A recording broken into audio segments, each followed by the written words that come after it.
Alright, fight fans. I'm here with EJ Boxing Live here, UK boxing blogger news, Chris Caban, Boxing Beats a Ram, and cornerman in the Hopkins and Kovalev fight, trainer Danny Davis. How you doing, Danny? Oh, I'm doing all right, man. I'm on a plane. I'm on my way to California to work with Gabby Rosello. He's fighting HBO after dark in Brooklyn, David Lemire. So I'm just getting here in Denver. Got another plane to catch. Just coming off that Bernard fight last night in Atlantic City. So we're all right. Okay, yeah. Well, that's what we we're calling obviously a post fight. So can you give us like in the corner what was going on? Obviously we heard what Nassim Richards was saying. What's your take of the fight? Beats, can you mute yourself? Last night, Bernard, he just too much defense. The guy was gone, man.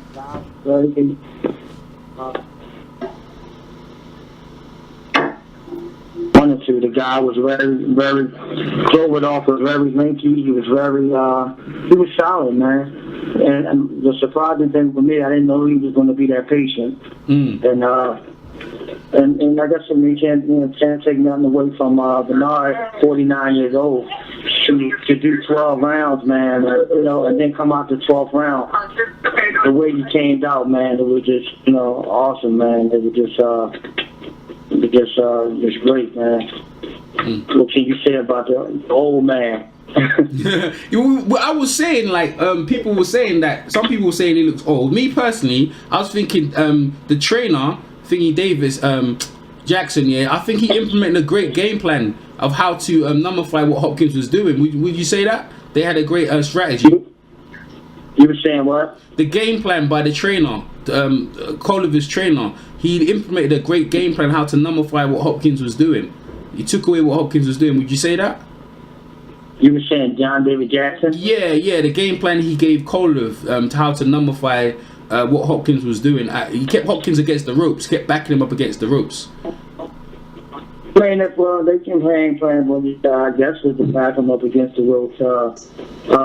We just, we stuck to our game plan. We wanted to box him and set traps.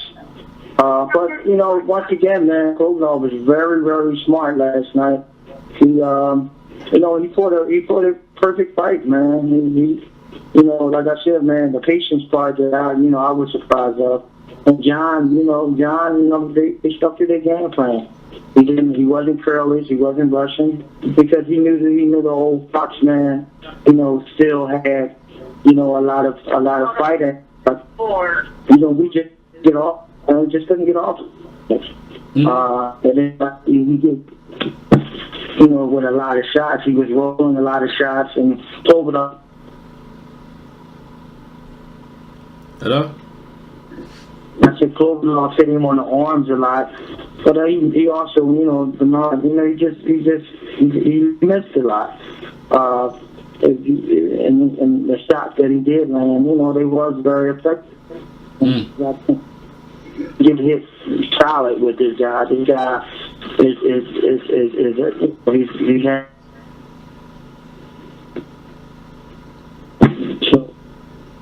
You're breaking up over there, Danny. I think on the plane. I'm on the plane. That's why. Yeah, that's what it is. I'm gonna let someone else ask a question. Go ahead, Boxing Beats. You said what? No, I was gonna say let me ask one of the other guys. Come here with 3 other guys here. Boxing Beats, are you there?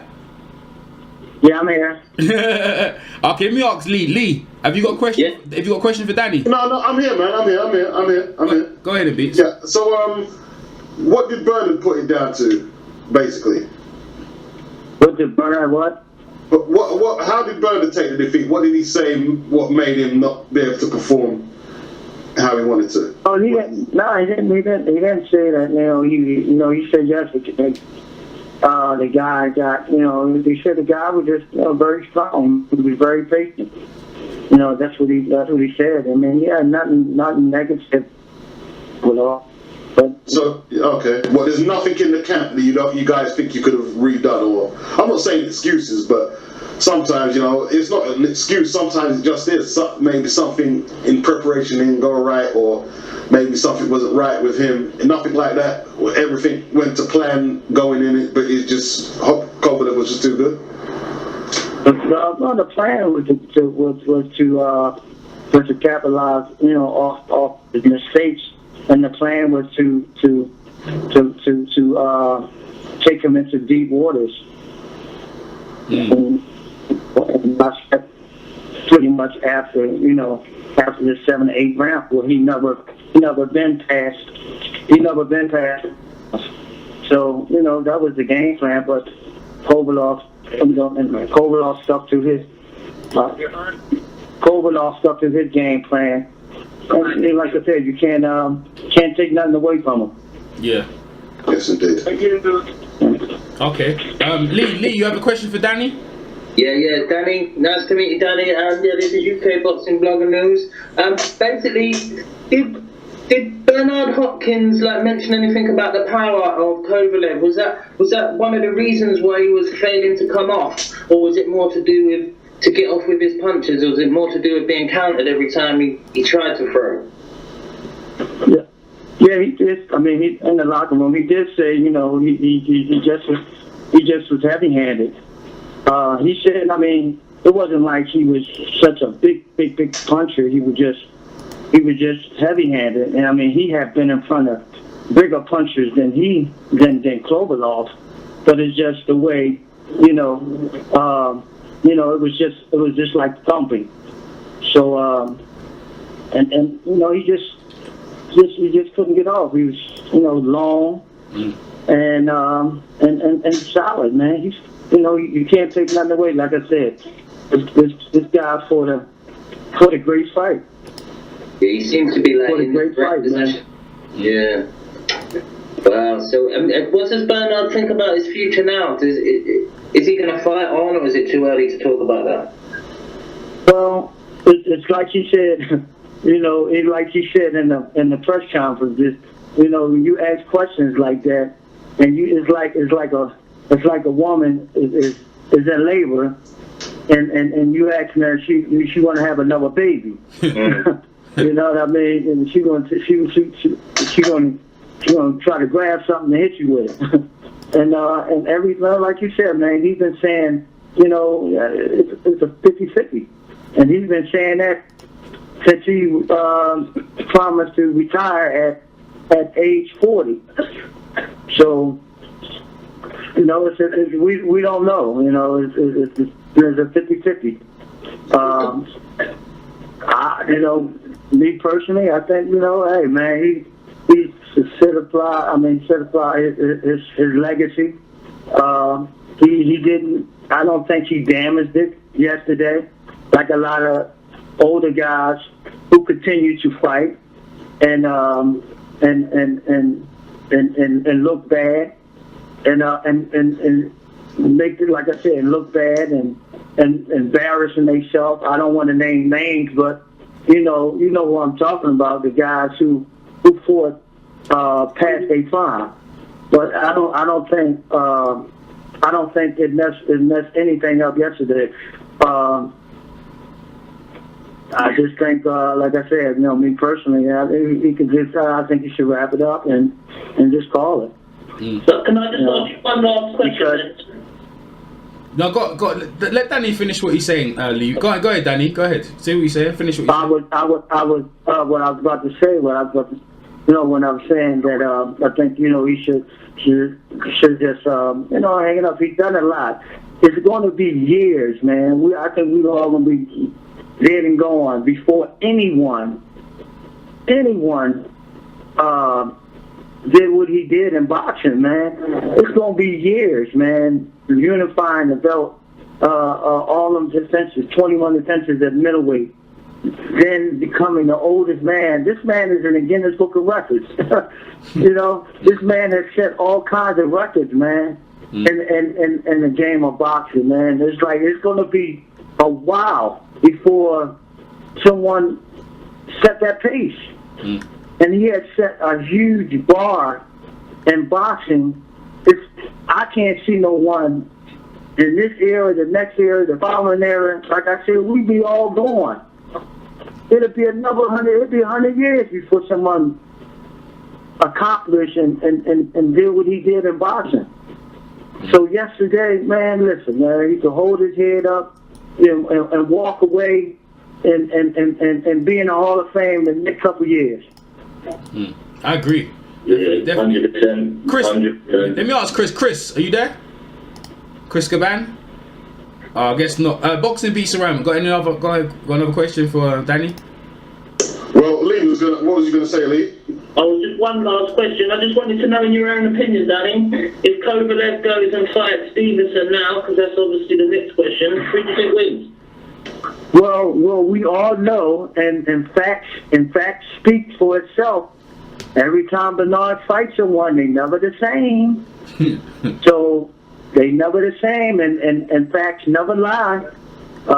Every time Bernard fights someone, he does something to them. You know it. The critics know it. Everybody knows he changed a fighter. From Trinidad, from from Kawasaki, from Roy Jones, from everyone that he faced.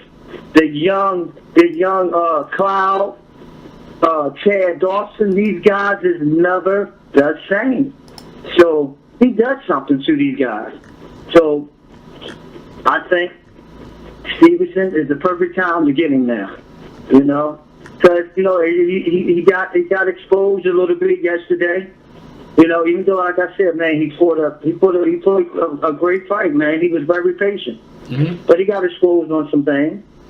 And it's just like I said, man, and it's fact, and y'all can contest with me. In fact, every time Bernard fights someone, he does something to him, man. Yeah. Well, the Stevenson fight, to me, is a different. Like, Stevenson has got a big, long reach. His reach is longer than Kovalev's, and it's longer than Bernard's. And I think with that and the power, it's a totally different contest. Anyone who thinks Kovalev is just a cert to win that, I don't agree. It's a different fight, and it'll be interesting. It'll be very interesting. It would definitely be interesting. Plus, you know, Stevenson is a southpaw. You know, and he also has long arms, and he also have a pack a punch.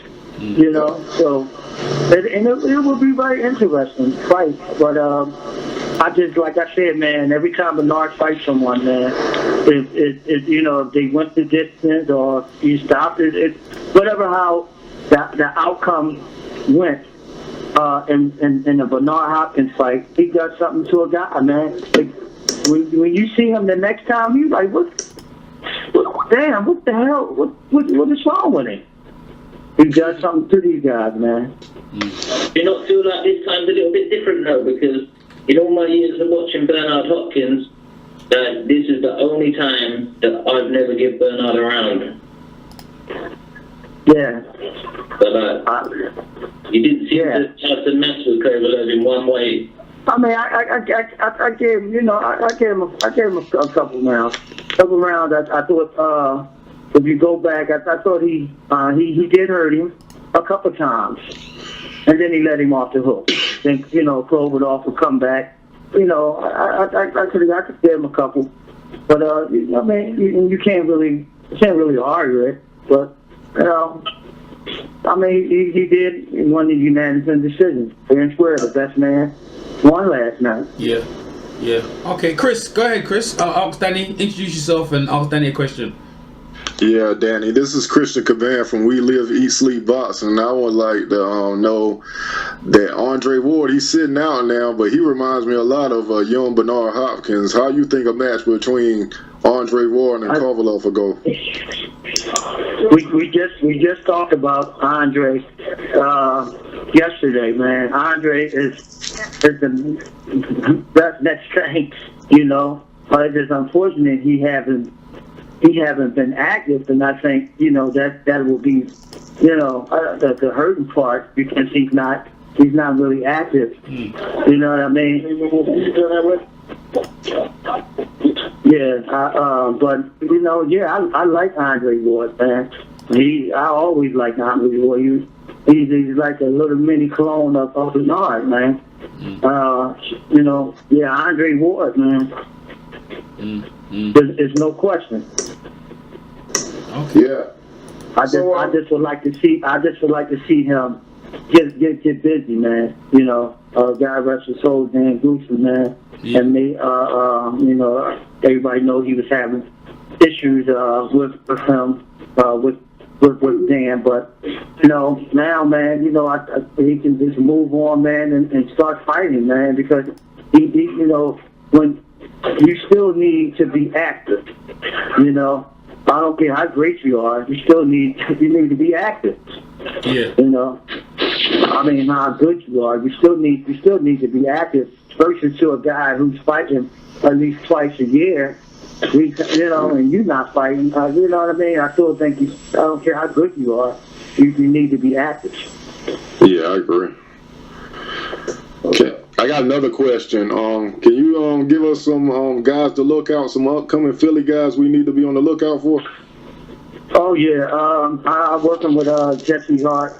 He's a 168-pounder, man, Cyclone Hart son. He's fighting September 13th. He's 15-0 with 11 knockouts. Actually, I'm working with Rosado, who's from Philly. He's living out here in LA. He fights December the 6th in Brooklyn. He's fighting David Lemieux. I got a lot of Philly guys, man. Eric Hunter, who won last night. I worked with him. Little featherweight, 126-pounder. Look out for him. He looked great last night, man. And he got the USDA title. So, like I said, man, a lot of guys in Philly, man, to look out for. Julian the Rock Williams, who's undefeated, man. Well, I can go on and on, man, with the guys in Philly, man, some young guys. And these guys is only like 23, 24 years old, so, and we look out for those guys. Okay. Yeah. Amir Mansour, sorry about that. Amir Mansour, I trained, he fought on the same day Bernard fought up in Bethlehem, PA. He stretched the guy last night on NBC Sports. So I have him, congratulate him on his fight. Yeah, well, I was gonna say, because remember we was talking about how you gonna get to the Hopkins side. So you, a guy, what's the one of the guy, Calvin guy, came out of prison and he was in his corner and you went to the Hopkins fight. Is that how that worked? Yeah, well, I trained. He knew that it was a, so at the end of the day, the game is about business. And Amir, I did train him all the way up into the fight. So, it's just like Freddie. You can't be at two places at once. So you go with them. I had to go with the main one. So, and he understood that because that's the relationship that we have. And he understood it, and he knew he still had to do what he had to do. So, are you still going to be the main head trainer for his camp? You said what? Amir Mansour, are you going to be the main head trainer for Amir Mansour still? Oh yeah. Then nothing changed. We talked this morning. Nothing changed. It's just the business decision that I had to. I went with the old man, the old fox. Yeah. And I've been working with Bernard, like I said, about almost like 14 years now. So we talked. And, I was like, wow, you're fighting on the same day. But we still got our training in, we still got our boxing in. It's just, he knew that I was going with Bernard. Okay. All right, go ahead, Beats. Yeah, I just needed to ask, man. I just watched Mansour knock out the guy Casa. Is Mansour, he must be the hardest puncher in your gym. If anyone punches harder in your gym than him, I need to know his name. Because the punch was horrible. Nah, man, I got Chad with his phone in him. Nah, he's one of the hardest punchers in boxing, man. That guy, he can really crack. He can really fight, man. He's still Chad's still fighting. You said who? It's Chad. You said Chad Witherspoon. Is he still fighting? Chad is still fighting. Yeah, Chad's supposed to. Matter of fact, Chad's supposed to fight. He's supposed to fight yesterday because he does his own promotion now. So he had to postpone his fight because there was so much going on November 8th, and he didn't want to fight on that day because Bernard was fighting that day. Amir was fighting in Bethlehem, so he moves his card back to I think to December. Actually, almost the end of December. Okay, is Tim Witherspoon his trainer? Oh, you're his trainer. Oh, sorry, you're his trainer, isn't it? Is Tim Witherspoon involved in that as well? No, I'm not. I'm not Tim's trainer. Oh, you're not Chad's trainer. Nah. Him and Amir, they box a lot, man. They box a lot of rounds with each other. Because we all from the same gym, so they box each other a lot. Okay, all right. Go ahead. Anyone else have a question to Danny before? Because he's very tired.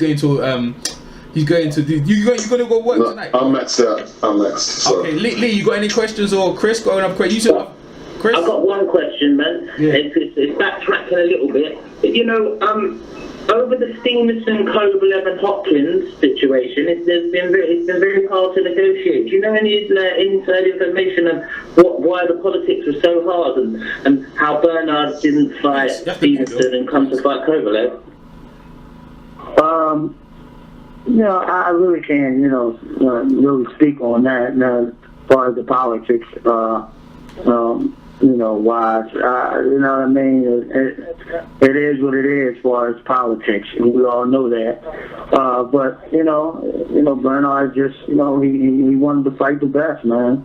And whoever it was, Stevenson, Kovalev, he wanted to fight the best. He wanted to clean up that division. He wanted to unify all the belts. So whoever was going to be in line, he would have fought. If it was Stevenson, with Kovalev, he wanted to, and he always wanted to fight the best. So at the end of the day, man, it wasn't never about no picking and choosing with Bernard. He always wanted to clean up the division like he did in the middleweight division. Mm-hmm. Stanley, so the politics is going to be the politics, man, and we know that. Yeah. And that's always going to be in this game, as long as it's still around. Politics going to be politics, man. Yeah, Danny, I got one question. So for everyone listening and for the whole YouTube world, the negotiation between Hopkins and Stevenson. Because people were trying to say that he picked Kovalev because of Isa. So what happened with the negotiation between Bernard and Stevenson, and how come that fight? Because I don't think because he thought Kovalev was.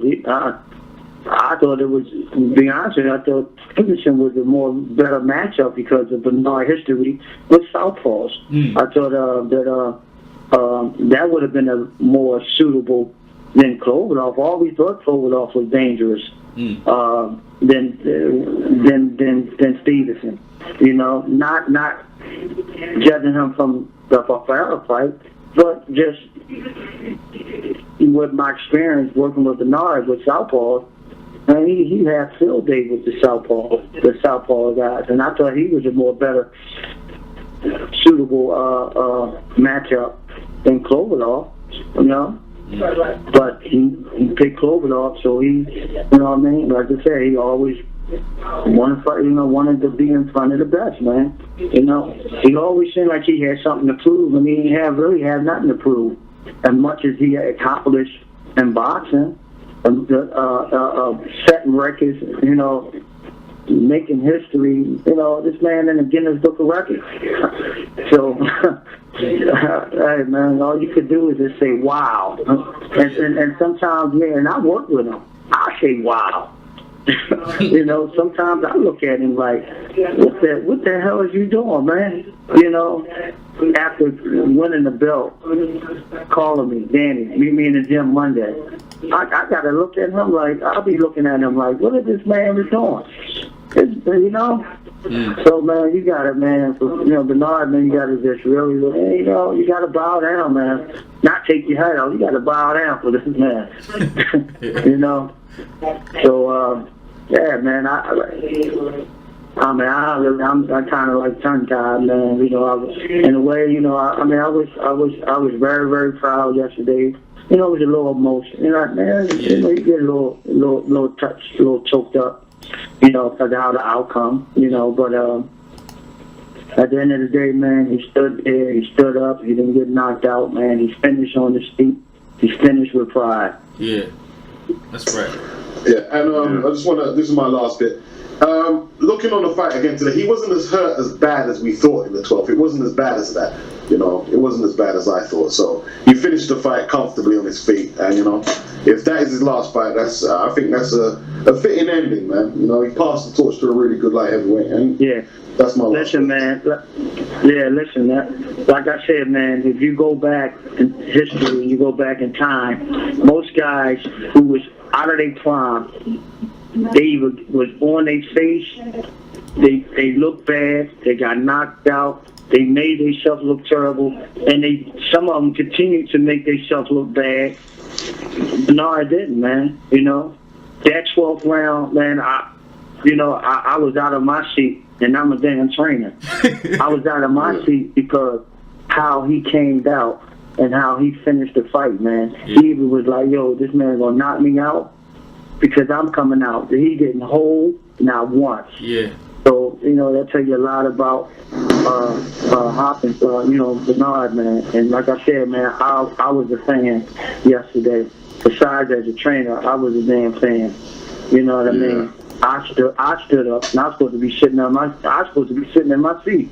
And Bernard ain't gonna have nothing to look bad about. Yeah. No, he felt good, man. You know, yesterday, man, he was in good spirits.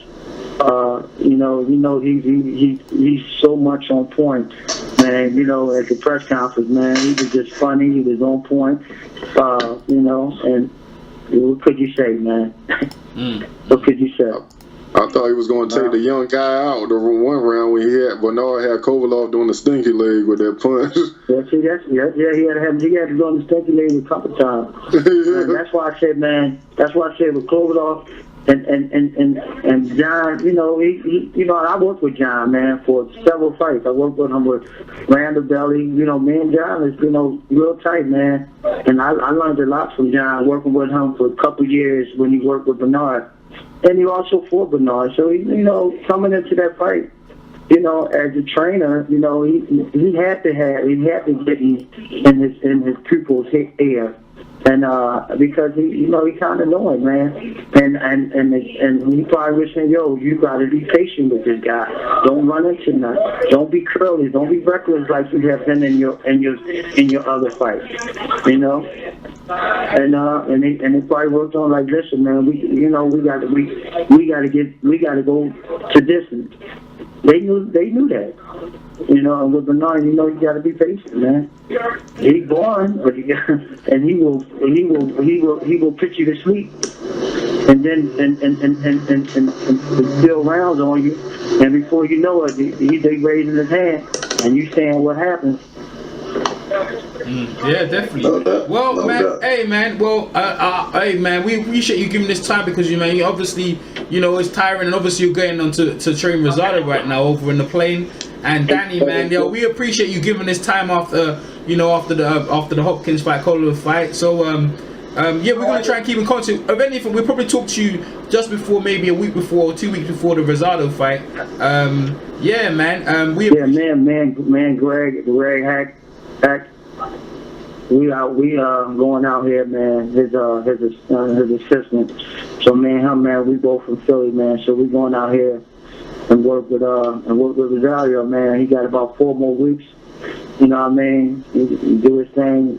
He could put himself in a real good position beating David Lemieux, man. So he might be a candidate for Canelo. So this is a very, very important fight, man. And we all know, Rosario is a warrior. They bring him in as an opponent, and I told him, man, this fight can really change everything for you. You beat this guy up, you set yourself up, man. Maybe a possible fight with Canelo. So yeah, or K9, maybe K9 boundaries, because he was supposed to fight that. He was #1 contender for K9's belt. Maybe that fight could happen as well. Maybe, K9 is at 54, Gabby at 60 now. Oh yeah, so yeah. Yeah, Canelo. Okay, all right. Yeah. That'd be good for him. That'd be a good money fight for him as well, man. All right, man. Yes. All right, yeah. All right. Yeah, Danny. So, yeah. I want to thank y'all guys, man. Y'all always, it's great, man. Y'all do very good interviews, man. No problem, man. So that's why, man, I picked up my phone, man, and I don't mind sitting it with y'all. Yeah, so, hey, man, the YTV appreciates you, man, and all the hard work you're putting out there for Bernard and all the other fighters you're giving in, man. You doing your thing, and hopefully we're gonna see you in the UK at some point. But we appreciate you giving us this time, and champ, and you enjoy your weekend, and we'll talk to you very soon. All right, thanks, man. No problem. All right, Peace. Take care. Peace. Peace. All right.